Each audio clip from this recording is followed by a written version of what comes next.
Good morning. Sometimes when I hit that button, it works, and sometimes when I hit that button, it doesn't. Welcome. It is Sunday morning, and it is time to rise and shine with us. We're glad to have you here. My name is Jamie Rich, and I am your host and guide for this particular session. Each week, we gather around a central theme, and glad to have you with us as we do.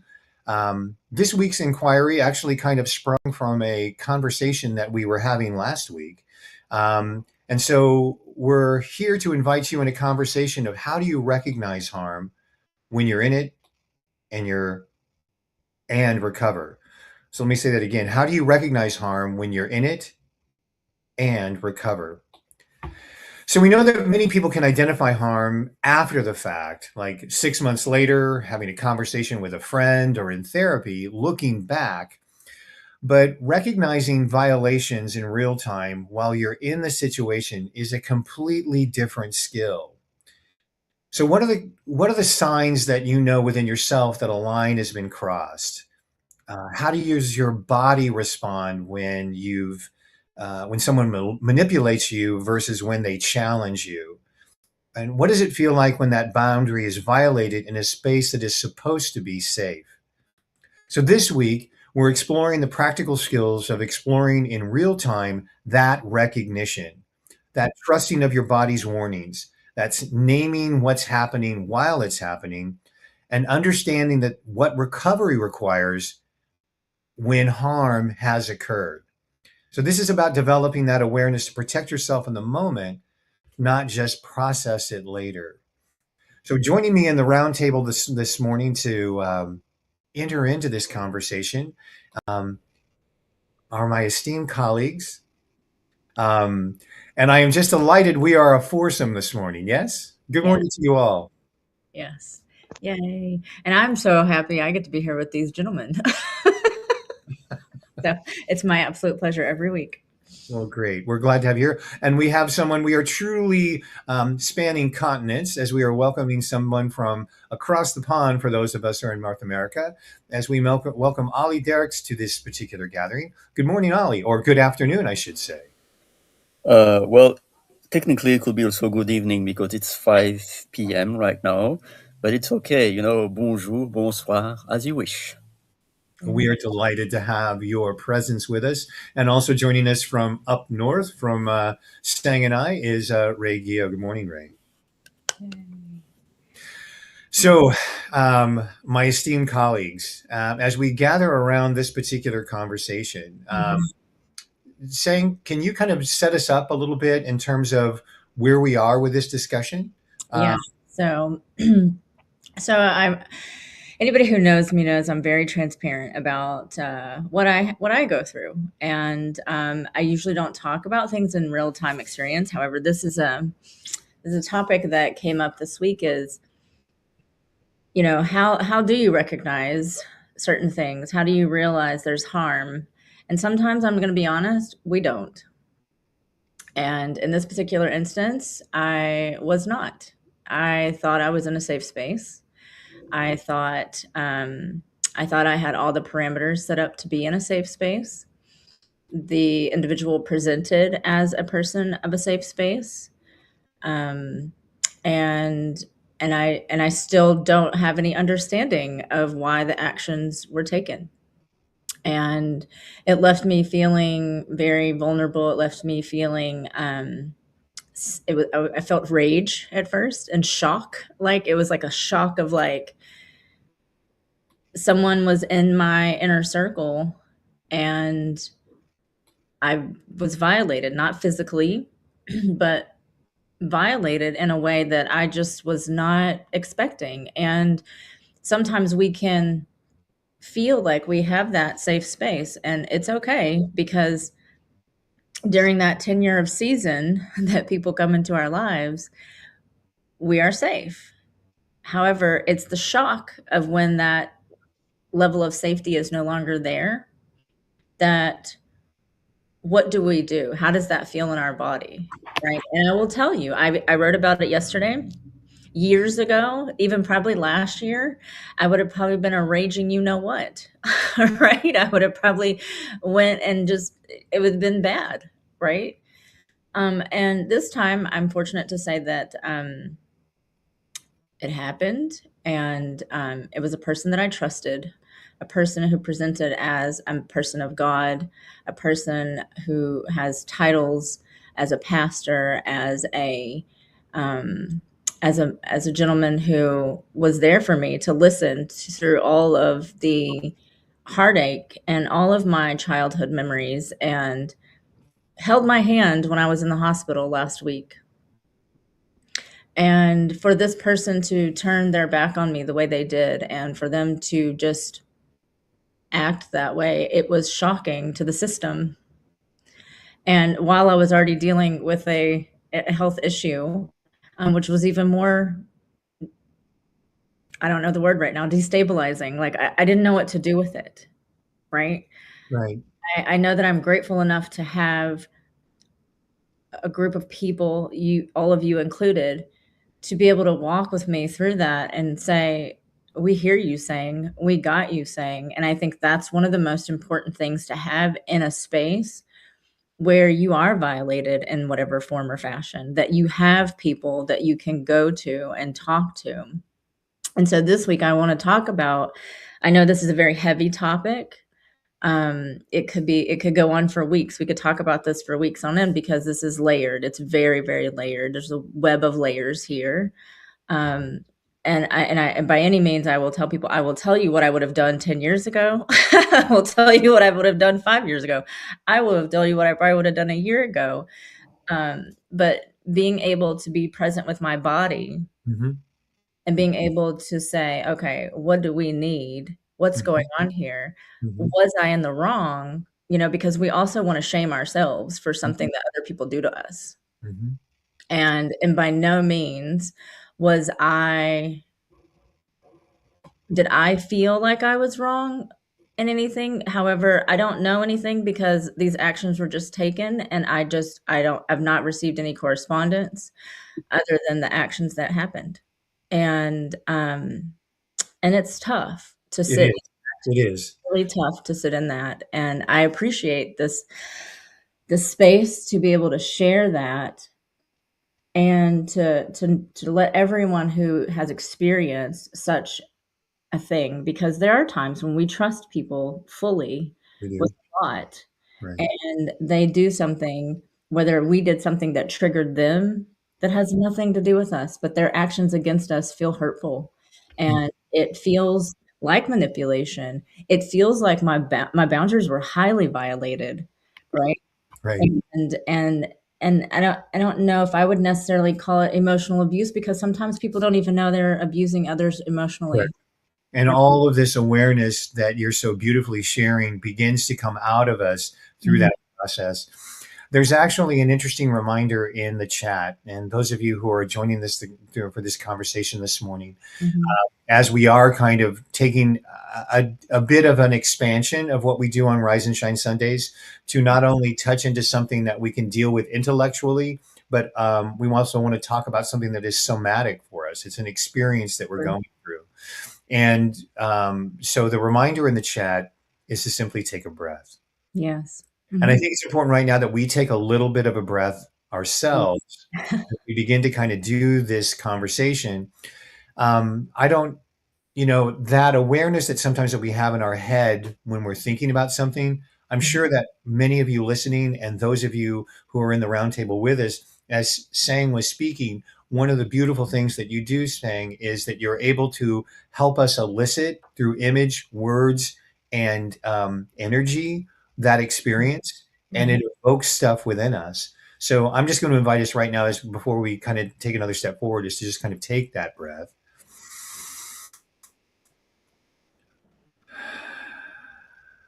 and let it out. Yeah. And that somatic body awareness, that lag between harm and recognition of it, Sang uses a very powerful word that we sometimes don't ever give ourselves credit for, which is shock.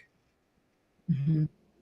And shock lands here, Yes. but shock often lands here before here has figured it out.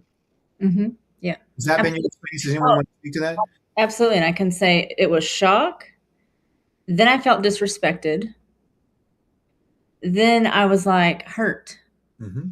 And the hurt is like I talk about, this the layers. Sometimes we live in the shock Mm-hmm. and then we live in the disrespect, and that's where the rage comes in. Mm-hmm. Right. I was able to go from I'm shocked. I was in the middle of trying to handle some health things. I was shocked. I felt disrespected. And then I was like, this hurts.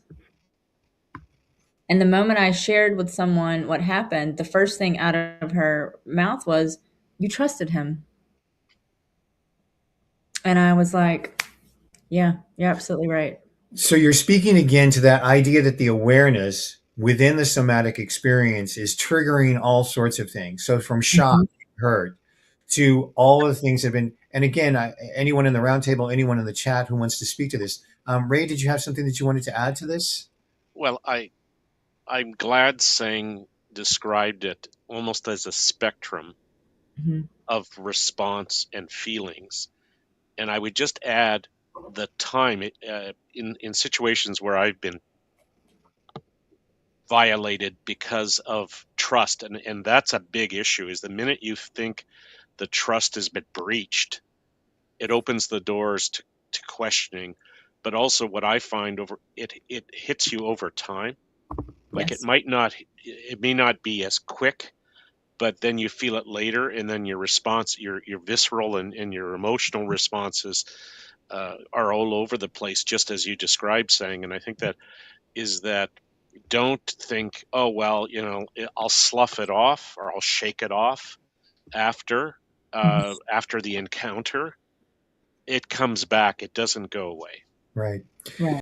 If you're just now joining us, today's discussion topic is how do you recognize harm when you're in it and recover?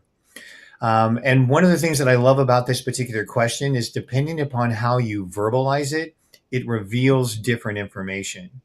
So we're right now talking about the recognition part of this, which is how do you recognize harm when you're in it and recover? We'll talk a little bit later about how do you recognize harm when you're in it and discover. So we're joining us in the roundtable, our foursome for this week. Ollie, was there anything that you had based on some of the stuff that you've been hearing discussed so far? Yes, I would like to say thank you again, Sang, Jamie, and Ray for the richness, and also Stacy in the audience about the breath. Embarking our body is really important. What I would like to say is that in language perspective is also really interesting. It's pain and it's suffering, and sometimes it's also grief. And what I hear from you also is that how do you recognize harm if you don't know what harm looks like, and especially when you trust someone indeed. And the best metaphor is the I don't like this, but it's the best approach, is the frog in the boiling pan, the casserole. And it's like there is water boiling, but the frog doesn't realize, because there is so much salad. When we are removing the salad, the frog see truly the water boiling and recognize that.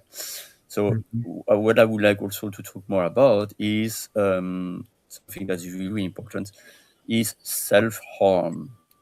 Because as, for instance, if I am harming someone, like for instance Sang or Jamie, you will respond to me like, how dare you? But at some point it's also difficult when there is self-harm.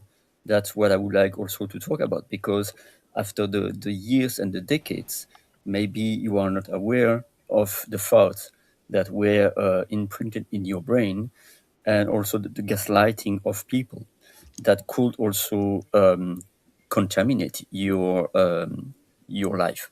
So self-harm is also something that I would like to talk about, but I'm yielding the mic right now.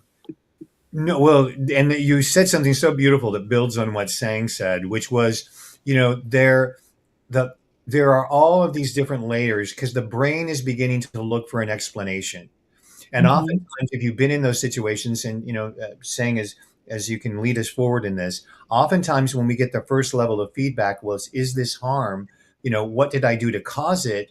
Mhm. Well, if you've already, your brain's response to harm may be to harm yourself, right? If you've recognized that harm, how did I cause it? What did I do? The brain is constantly looking for an explanation that goes back to the way it's been conditioned to react before. So sometimes, that's why uh, sometimes people will continue to stay in abuse because, there's that cliche line that people in, if you're staying in an abusive relationship, that somehow you deserve it, right? And all of that explanation loop gets just filled in before you can fill it with new awareness, right? So you engage in self-harm, you engage in, so speak, please, free. I can see something wanting to emerge saying, so please. He always knows when I'm like, I'm ready, I'm ready, I'm ready. I mean, there's so many stories I could go into about self harm for sure. I want to go back to something that I do specifically. If any, when people have conversations with me and they share something, I will always ask, what do you mean by that? Right? Because that's one of the things I've learned is that my definition of harm and Ray's definition of harm or Jamie's definition of harm or Ollie's definition of harm may be very different from my own lived experience.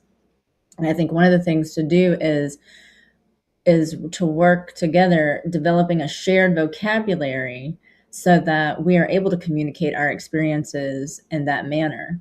And so for me, I want to share the word harm for me is when someone ends up and feels worse off, right? They feel diminished.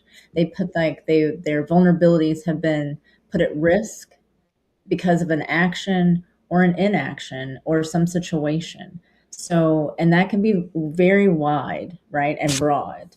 But I always like to go back to good old Webster, right, to see what is the actual definition. But also, we as different in different cultures, as Ollie shared with us on Wednesday on the Breakthrough Show Network, that you know does not always translate the same in other cultures. And what one culture may feel, this is my definition, this is the definition, but it's building that shared vocabulary that we can all communicate together. Because if anything I've learned in this in this world is that the world can be very kind, but it can also be very indifferent. Mm-hmm. And Mm-hmm. that's the part where I think there's a huge disconnect in language and conversation because we're not willing to take that time and listen and say, let me hear what you mean by the word harm. How were you harmed? Instead of then going, let me compete with your harmness, right? Like, I know everyone knows the story of like, oh, well, this happened to me. And then someone's like, oh, well, this happened to me, right? And it's like, it's not a competition, friends. Right. It's not.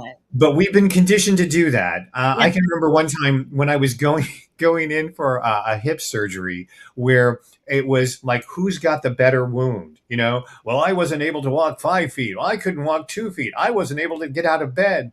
We're conditioned to always see our response. So if we're naming our harm, it's always got to be greater than someone else's. Well, and it goes back to that key point that you're making, saying, which is the definitions are enough.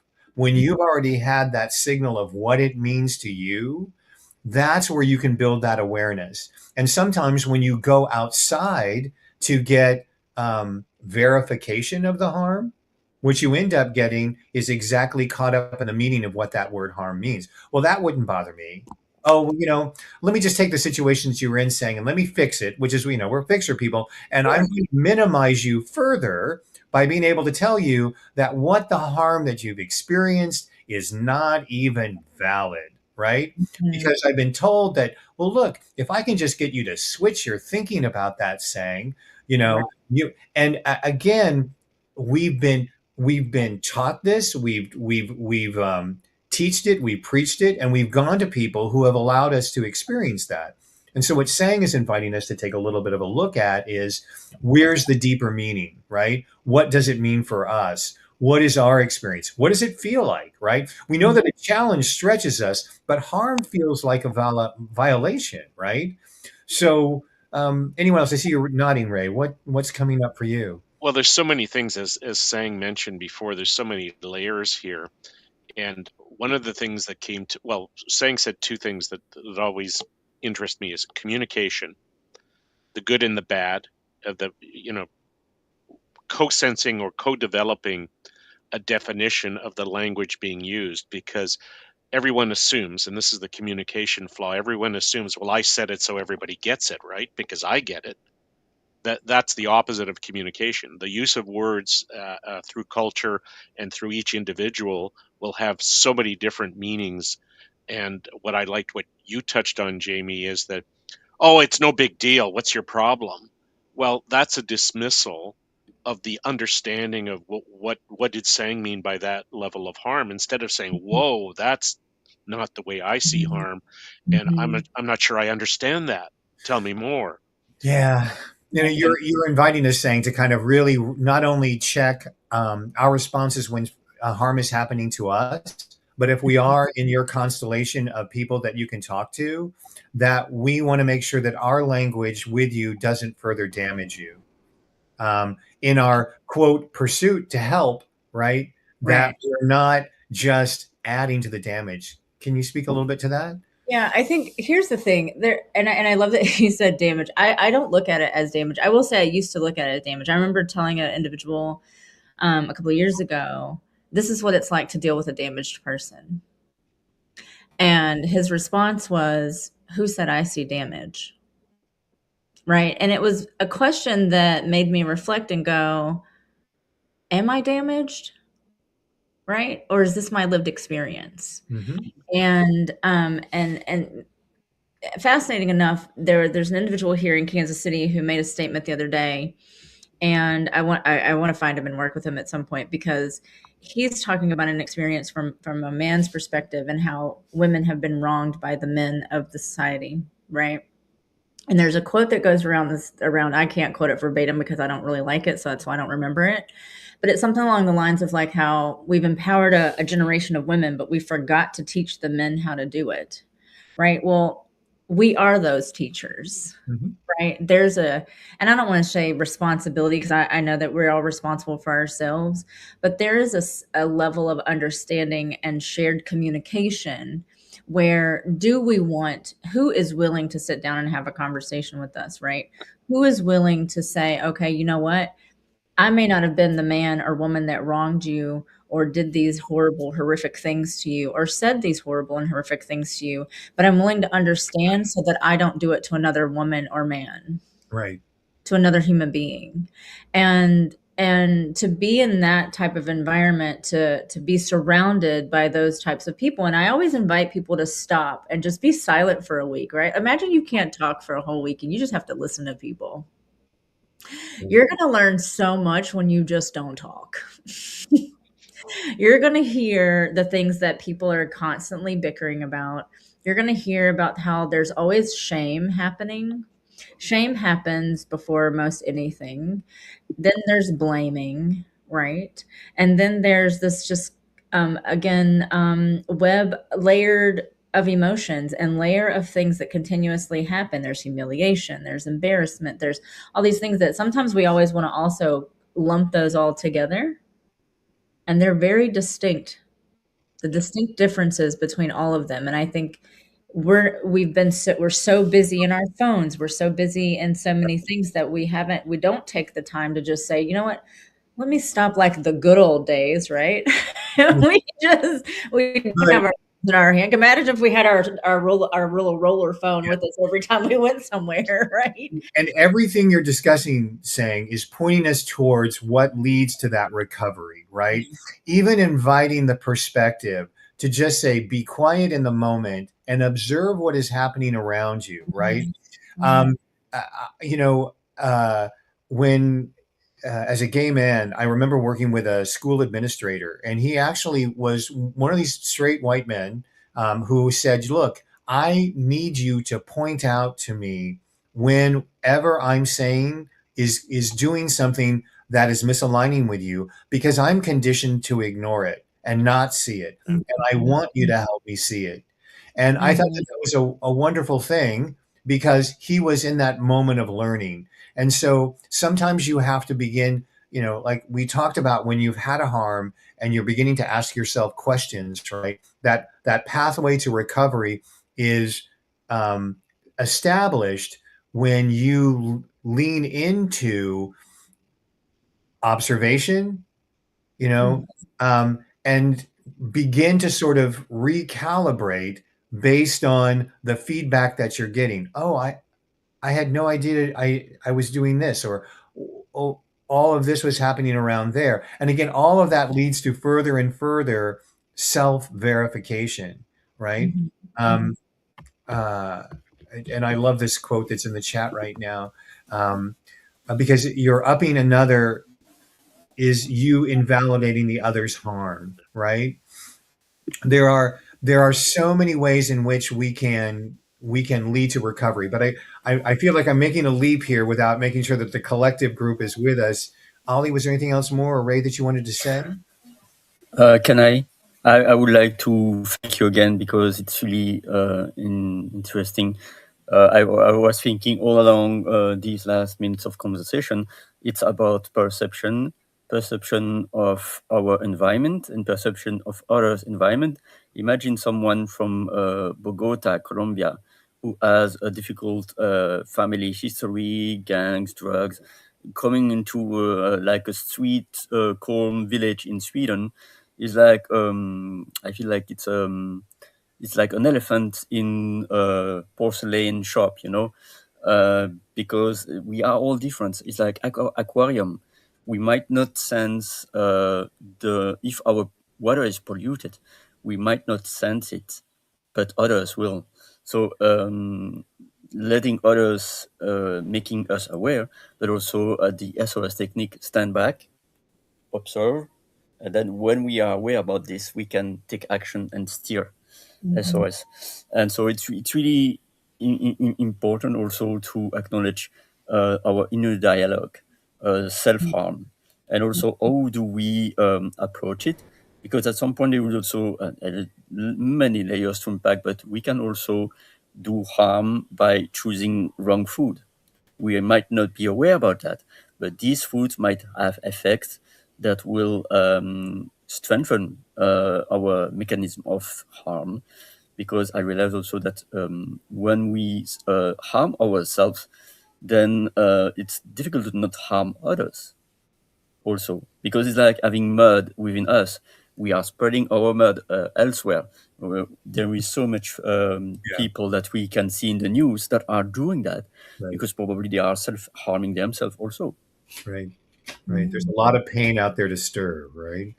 Yeah, and I want to be clear. There's something going on in the chat, and I want to make sure I understand. And I don't Please. know if Jonathan can give. And I usually don't tap into the chat while I'm live, but I want to be clear about this term that's being used.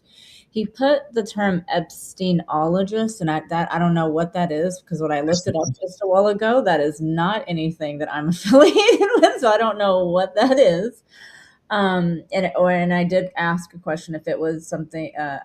I can't say the word because I'm clearly my English language sometimes is that way, but I want to be clear that in no way, in any form, am I, in that situation where anything Epstein focused, right? So that is not what this is. I just want to be very clear, because I do like to make sure that when I'm speaking, that I'm very clear about what I'm speaking about. And so I want to be able to understand what he means by that term. So if he could Well, kindly if he feels the urge to explain it, we'll welcome that.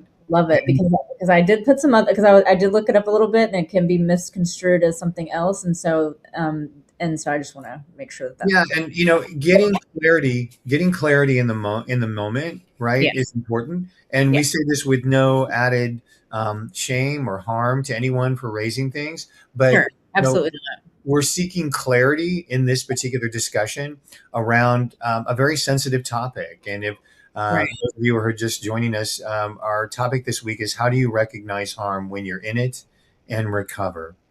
Yeah.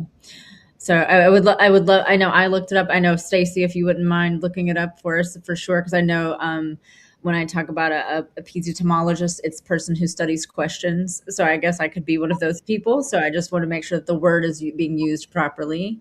in that instance. Because again, this is where we have that shared vocabulary. This is a great example of having shared vocabulary, so there's a clear understanding. Because I would hate for someone to go in the chat and they just read the chat box, right? Because that's what we have a tendency to do sometimes. Let's go read all the chats and then see what that was, and then someone sees that and then they go, oh well, that's what this is about, and that's not what this is about. So I just want to make sure that's very clear for anybody who does watch this replay or who is watching live, that's very clear in that. Well, thank you again for adding to that clarity.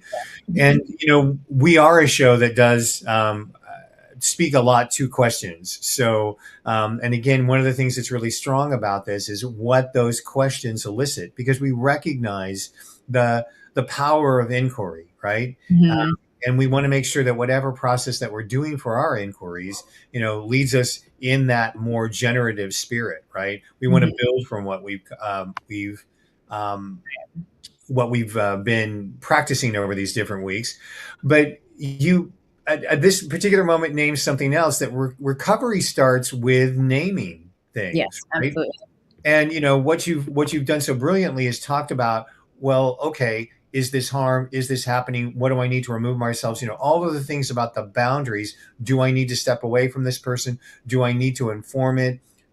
All of that is that awareness building, right? Mhm. What self-verification does for me is accepting your own terminology for what you're experiencing, using the feedback from others as a guide for that, Mhm. not again giving your power away to someone else and say, oh well, I was going through a struggle, and when people gave me little tiny metaphors that were so helpful for me, that awareness worked, because I took on that new meaning for something, that new definition, and self-verified it for myself so I could own it, right? So it begins with that naming process.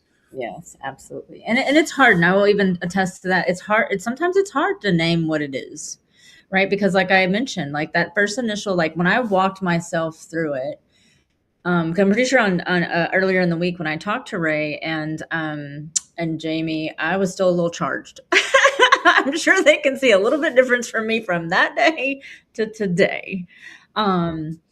And even in that aspect, there was still emotional residue that was just, because this is a relationship that I've built for the last maybe like 5 or 6 years, like, I've helped this individual, I've coached this individual, and I think there's that certain level of just privacy violation and personal boundaries that were violated, and in a way that just, again, like I trusted this person, Mm-hmm.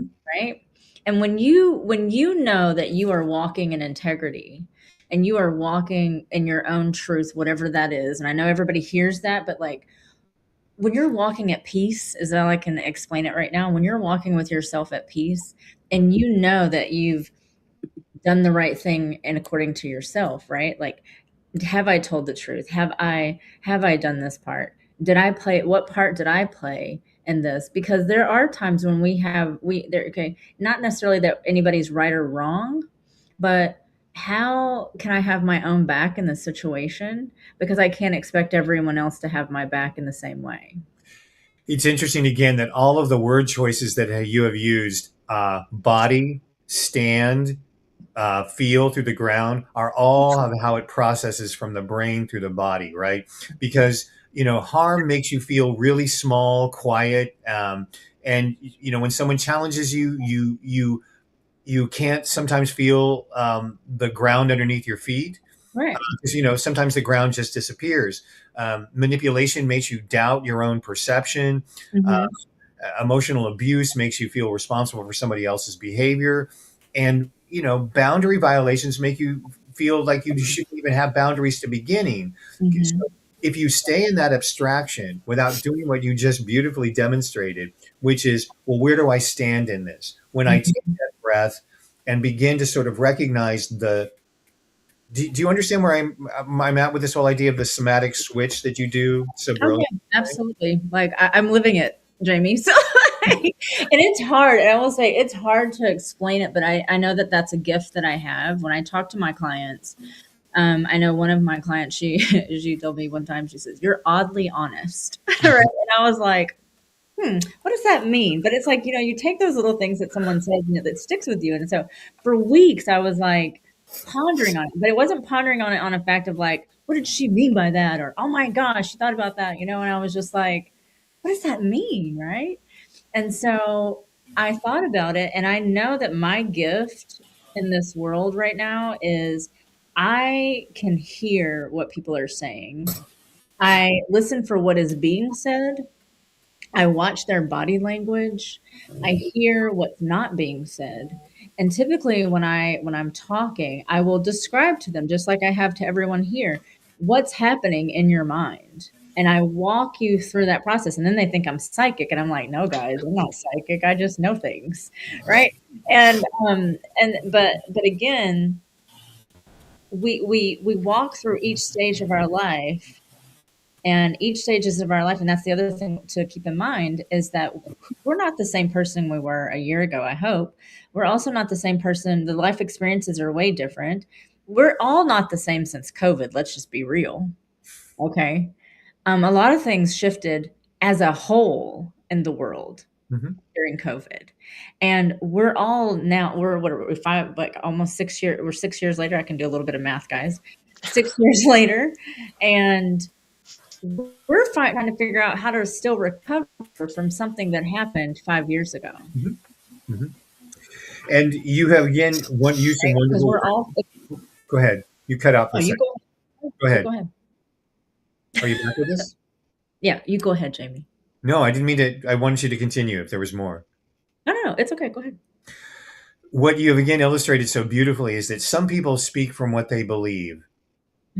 And they're out there kind of questing from what they believe and what they believe. And, they're almost as if sometimes when they're not quite for sure, they're not certain, they bring that uncertainty to things. And it's all right to question, but there's that beautiful thing when people speak from what they know.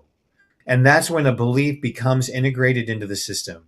So you can stand true on that experience. Someone can challenge you in that experience. You can bring in a new awareness about things that have happened to you in the past. Yes, we did survive COVID. We can look back, right? That is the beautiful thing about reflection, which we can have a whole nother hour devoted to a discussion about that. But one of the things that's so essential about harm, and what is being able to develop that skill to recognize it when you're in it, right? And that's in order to develop that muscle, right? You need to be able to have not just a thought process about it, well, I'm going to think something different. When that, asshole comes and talks to me, I'm just going to adopt something different.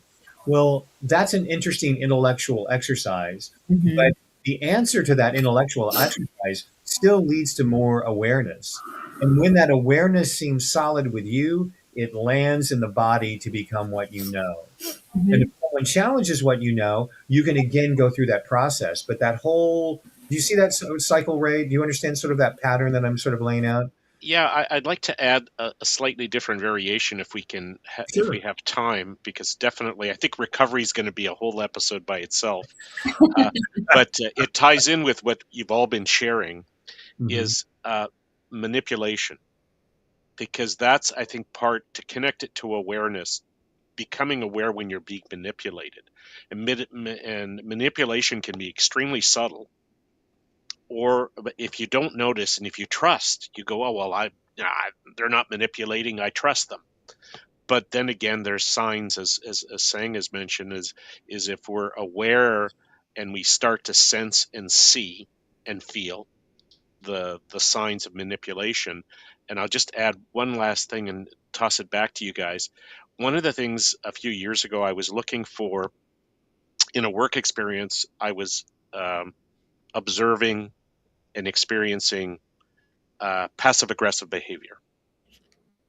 So I figured, okay, how do we figure this stuff out? So I went and I'm going to toss it back to Sang, because I think you're in a great position now to actually supplement what the information, all of you, of what's available. So I looked up, so what are the resources and what are the recommendations in understanding and working within passive aggressive behavior? Guess what? Almost zero information. Tiny little booklet that basically said three things: leave your job because you won't be able to fix it. And I went, well, that's not less than helpful. Number two, bring it up to senior management, but but under that they said you probably won't be listened to because they don't want to get involved. And number three, talking to the individual is probably the most direct, but is the least productive, because passive aggressive, you'll love this one, saying passive aggressive behavior works extremely well, and the individual will not stop because they are rewarded every time they get away with it. So what I was tying in with what you've shared across the calls as well as today is, there are ways. I think there's more information and more understanding based on what you've said to address passive aggressive behavior and manipulation in general. Sorry for the long explanation. No, this is absolutely beautiful. Never be sorry, okay? Never be sorry for speaking your mind and sharing, because that's how we learn. So I want to say that. Yes, and I want to share this too. What's been most fascinating for me is to watch how the actions of this individual have unfolded throughout the week. And a lot of times when we have this shock to our system and we feel that disrespect and we feel the hurt, we want an answer. Yeah. We want an explanation, because I remember even saying, what did I do to deserve this from you? Right? What did I have been honest? I have been transparent. I have sat with you. You have held my hand while I was in the hospital. I trusted you. Like, what did I do? Because I'm still reeling, trying to figure out. But I'm like, I don't know what I did other than be myself. And if I did something, what's very fascinating, like I said, this individual has not spoken to me, has not called me like they would normally call me, will not look me in my face and tell me anything. And to me, that is very telling in so many different ways, because I'm the person that will, like, if I want to have if Jamie were to do something to me, I would be like, hey, Jamie, I'd like to meet with you. I want to talk to you about something maybe, or I'd pick up the phone and say, hey, let's talk about it. Because how else is Jamie going to know that this is how I feel, right? But when you're blindsided, if I were to call Jamie and be like, Jamie, I never want to talk to you again, and blah, blah, blah, blah, blah, blah, blah, click. And then he never hears from me again. But he sees me everywhere, and I won't give him any acknowledgement. That would be so hurtful for Jamie, I'm sure, because I'm me. But but that's hurtful to anybody. Yes. And we want that explanation so bad. And I've just been sitting with the fact that I don't need an explanation. And I know it's hard to get here. Okay, I'm going to be very clear. This is not like got here yesterday. I did not get here yesterday. I didn't even get here 5 years ago. Okay, this has been years of work of acknowledging my own being, my own triggers, my own patterns, my own just person that I am, and also what I choose and how I choose to show up. So sometimes, and I know it's very hard because they always say, well, you're the author of your own book. They say these quotes, right? And they just make it so broad, like, oh yeah, it's this. And they make it sound so easy, right? But if anybody's ever sat down to write a book about themselves, it is not easy. Okay. But as I was wanting an explanation, right? I was wanting to know, like, what on the green earth that we live on did you decide that this was an okay thing to do to a person? Right. And we want that definitive answer.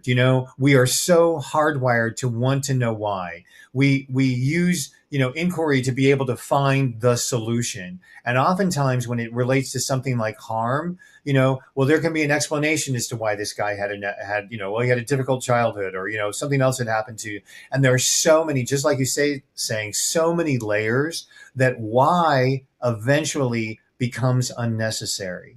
Right. And to me right now, the why is not even, it doesn't matter. But to diminish, again, we have to go back to how we begin this process. Mm-hmm. Because if I say to you at the minute of a harm that's happened to you, and I go, oh, saying, why that happened doesn't really matter.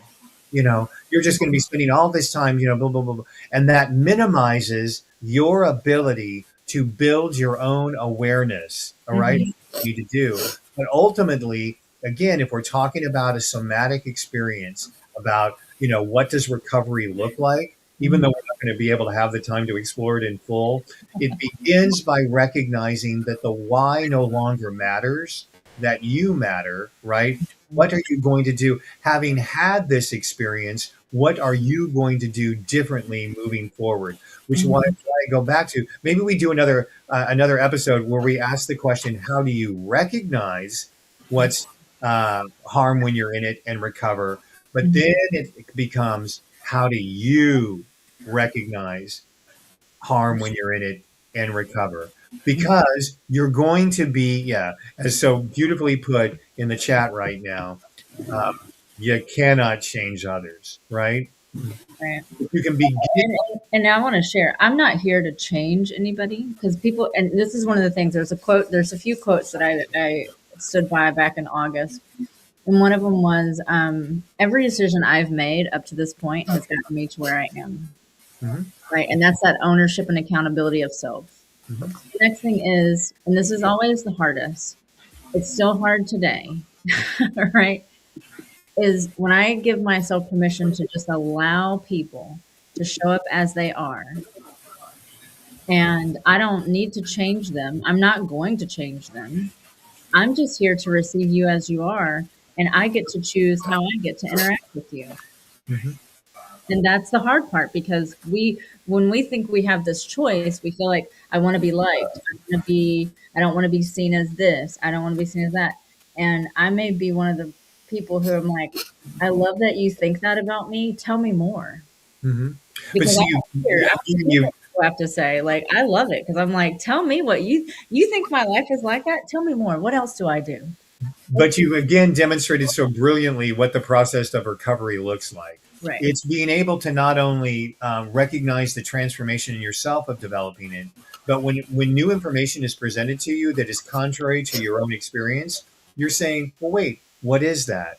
I use the analogy of, I call it the orange socks.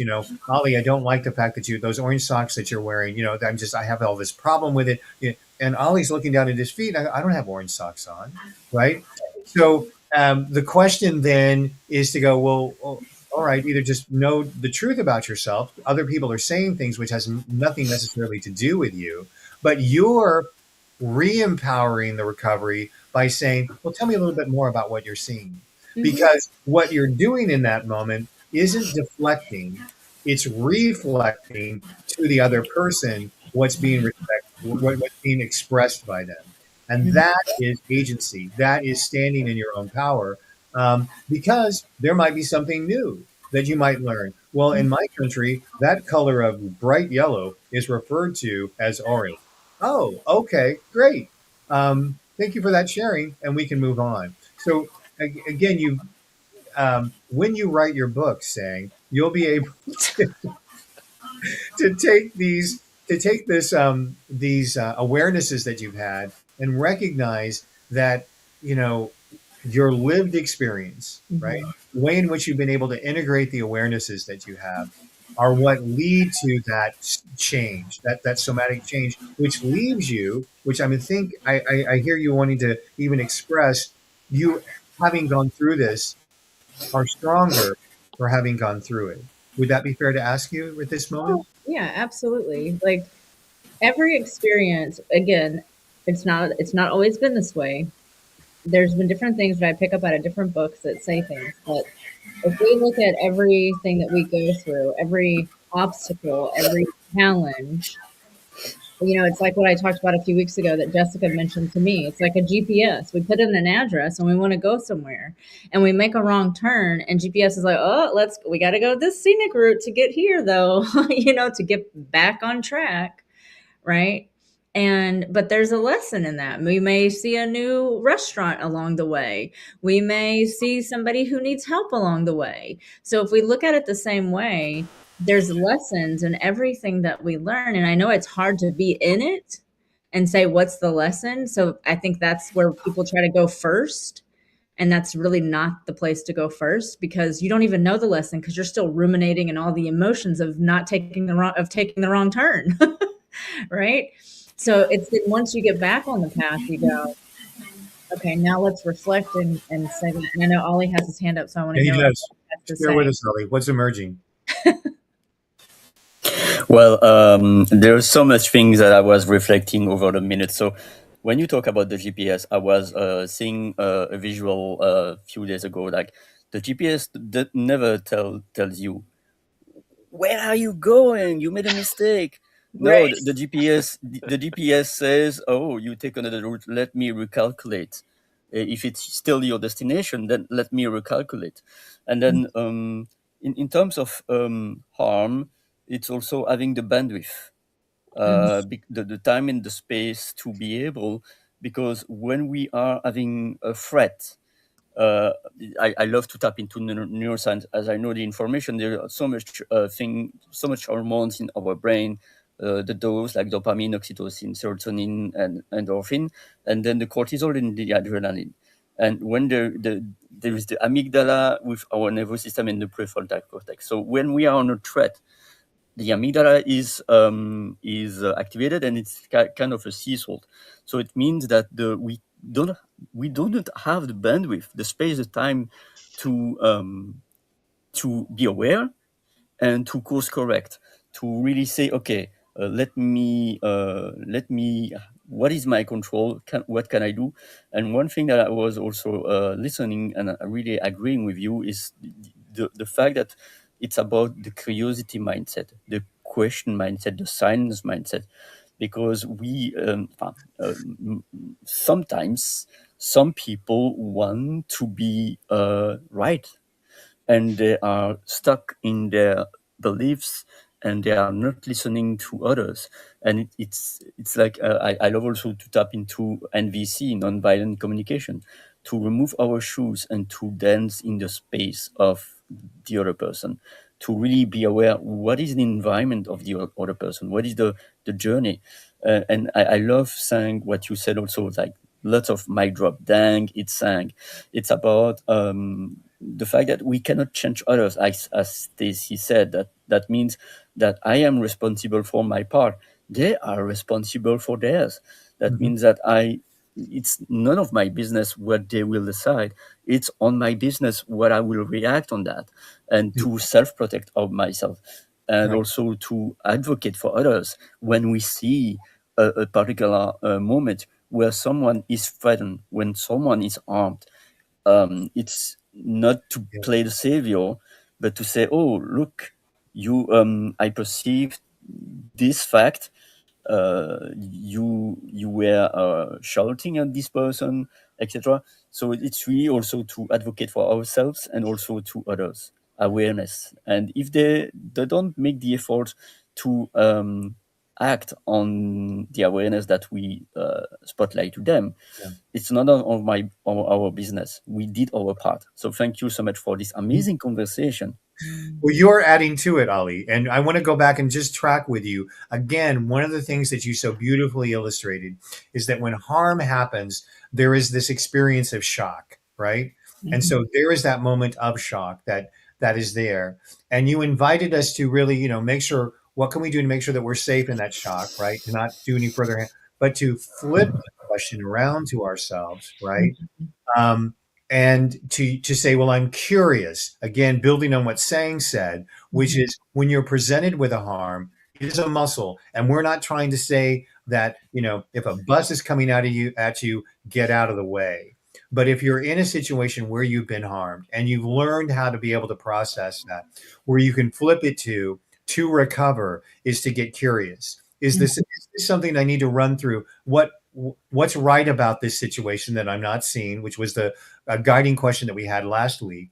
And then what you also mentioned, Ollie, was this ability to, once we're curious about it, then we go into the definition of what that means for me. Is there something new that this awareness has taught me that I want to be able to reframe? Right.